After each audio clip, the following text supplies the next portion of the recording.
Hey guys, Connor here at etrailer.com. Today we're going to be taking a look at the Torklift Trailer Hitch Receiver here for our 2020 Ford Fusion.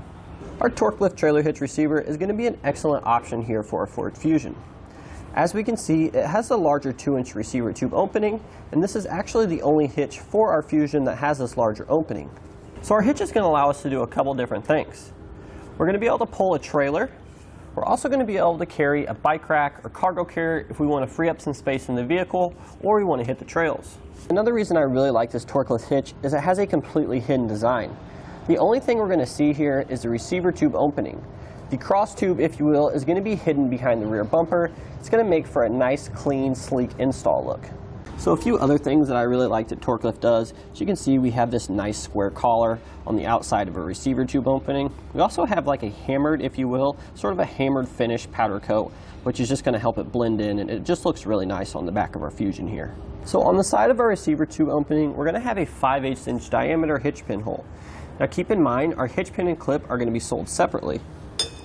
But how this works is, we essentially just insert our pin through there, and this is going to be used to secure our ball mount, our bike racks, or our cargo carriers. We just simply put the clip in the other side to lock everything in place. If you like, we also have locking hitch pins as well. So welded to the bottom of our receiver tube opening here, we're going to see some nice large safety chain tabs. And what these are going to do are, they're going to allow us to attach the safety chains from our trailer. They're going to allow for both the smaller S-type hooks as well as the larger clevis hooks. We're going to have a 3,500 pound gross trailer weight rating, which is the amount we can pull on our fully loaded trailer. And we're also going to have a 525 pound tongue weight rating, which is going to be the downward force on this receiver tube opening. Now that's going to apply to the tongue weight of our trailer as well as the weight of our bike rack and bikes or our cargo carrier and cargo. So please keep in mind, we do need to check our owner's manual to see if the towing capacity is rated lower than the hitch. If it is, then that's what we need to abide by. Now we have a couple measurements here for you that are going to help when you're selecting your hitch mounted accessories, such as a ball mount or a bike rack / cargo carrier. The first measurement we have here is the distance from the ground to the top inside edge of the receiver tube opening. That's going to be right about 10 inches. This measurement is going to be helpful when we're selecting our ball mount, so we get the correct rise and drop that we need for our trailer. The other measurement we have for you is the distance from the center of the hitch pin hole outside to the outermost edge of the bumper. That's going to be right at 5 inches. This particular measurement will be helpful when we're selecting our hitch mounted accessories, such as a bike rack or cargo carrier, so we can make sure they do not interfere with the vehicle while in the stowed position. So now that we've gone over some of the benefits and features, let's jump right into installation and show you how easy this is to do yourself. To start our installation today, we want to come underneath the vehicle here. We need to locate this rear appearance panel, which is going to be directly below the lower bumper fascia. So this little panel here needs to come out. In order to do so, we're going to have a mix of fasteners here. We're going to have some screws. We're going to have some push pin fasteners. We're also going to have some plastic nuts on the inside. So we want to take a 7mm socket and begin by removing these screws here on the exterior of the panel. Now once our screws are removed, we're going to have these two plastic push pin fasteners here on the outside. What I'm going to do is take a trim panel tool here, pry the center out, and then pull the rest out. And then finally, we're going to take our 10mm socket here. As we said, we're going to have some plastic nuts here on the inside of our panel that we need to remove as well. So now we can take our rear appearance panel here and set it aside.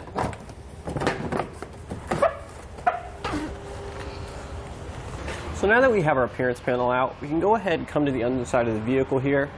Now for this video, I went ahead and circled, yellow outlined the two holes that we're going to be using for our trailer hitch. So now we want to take the 1/2-inch bolt leader, we're going to take the coiled end, we're going to insert it through one of the holes which we identified, then we're going to come out of this access hole directly above it here, just using my finger to help guide it, just like that. We're going to take one of our spacer blocks, insert it over the coiled end. We're going to take our bolt here, and we have one of the split lock washers.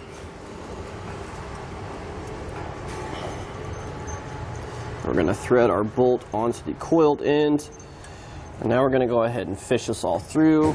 We're going to throw the spacer block through the frame first, and then follow that up with our bolt. just like that. And now we need to repeat this process for this forwardmost bolt hole or the rearmost bolt hole, depending on which way you're standing. So we need to repeat it there as well using this access hole. We need to do the same process on the other side of the vehicle as well. All right, so the next step of our installation here, before we raise the hitch up into position, we need to remove the speaker here. Now in order to do that, we're going to have a pigtail up at the top. We need to depress that connector and then pull out. As you can see, our pigtail will come down. And then we're going to have a few nuts on the inside here, which we're going to need an extension and a 10mm socket for.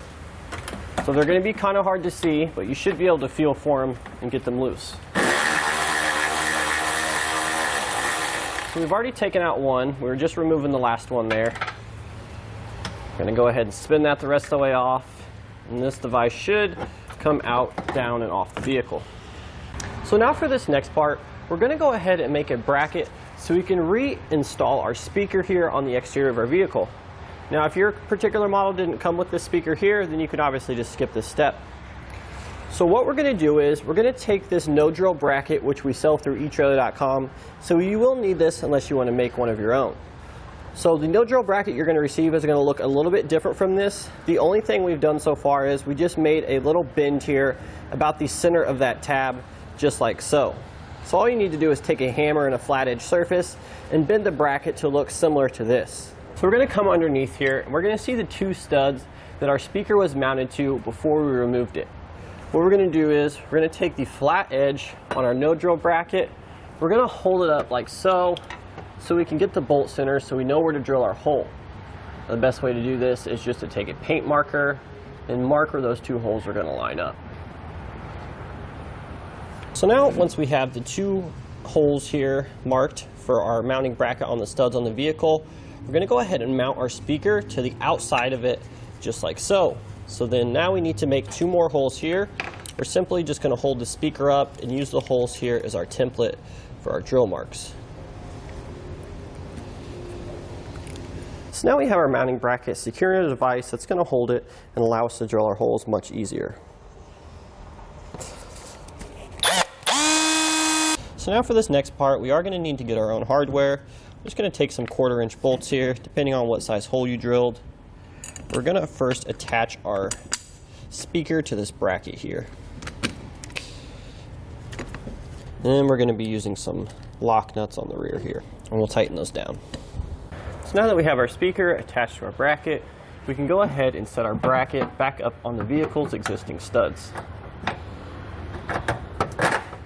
So now we're going to take our factory nuts here and tighten these down. And the final step will just be to make our electrical connection.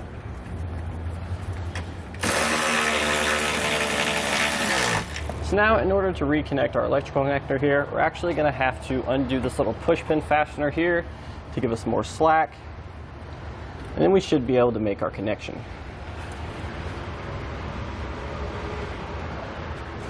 Just like that.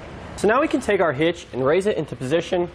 We need to be careful that we do not push the bolts back up into the frame rail. So now we're going to take our two flat washers here, follow this up with a split lock washer, and then finally a nut.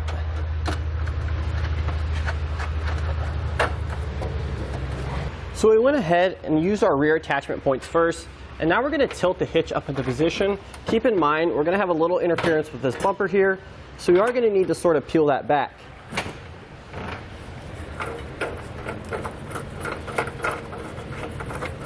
Now we can repeat this process on the other side as well, using the same combination of flat washer, lock washer, and nut.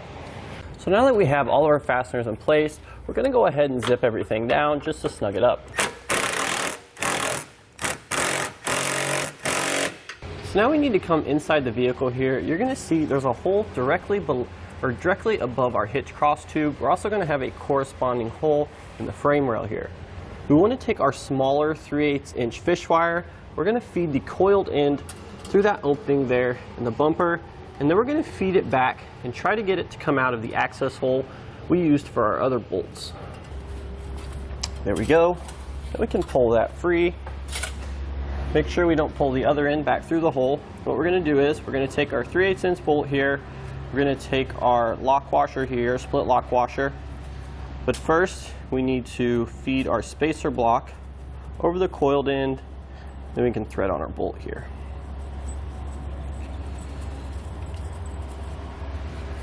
And then, similar to what we've been doing, we're going to first shove the spacer block into the frame, then come out with our bolt. Now we can pull our bolt leader here, try to get all our holes to align.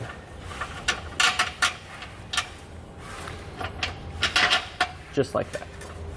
So now we're going to carefully remove our fish wire here. I recommend pulling the bolt all the way through, using your hand to pin it against the frame rail, because we need to remove the fish wire at this time, and we absolutely do not want to push our bolt back through the frame there. I'm going to take our bracket here. We're going to feed one end over like so. And we have some more hardware we need to follow this up with. We're going to have our 3/8 flat washer, then a 3/8 lock washer, and finally our 3/8 hex nut. So now we're going to take another 3/8 inch hex bolt along with a 3/8 inch flat washer. We're going to come through the other side, the outside of our hitch tube, and try to align both of these holes here. Just like that. Now we can follow this up with a flat washer, a lock washer, and then our nut. And we need to repeat this on the other side as well. Now we're going to take a torque wrench here. We're going to start with our 1/2 inch bolts in the frame. We're going to torque everything down to the amount specified in our instructions. And don't forget, once we get our 4 1/2 inch bolts torqued down, we still have our 3/8 inch bolts up here that are attached with the axle strap bracket. So we need to torque those down next. And that's going to do it today for our look and installation of the Torklift Trailer Hitch Receiver for our 2020 Ford Fusion.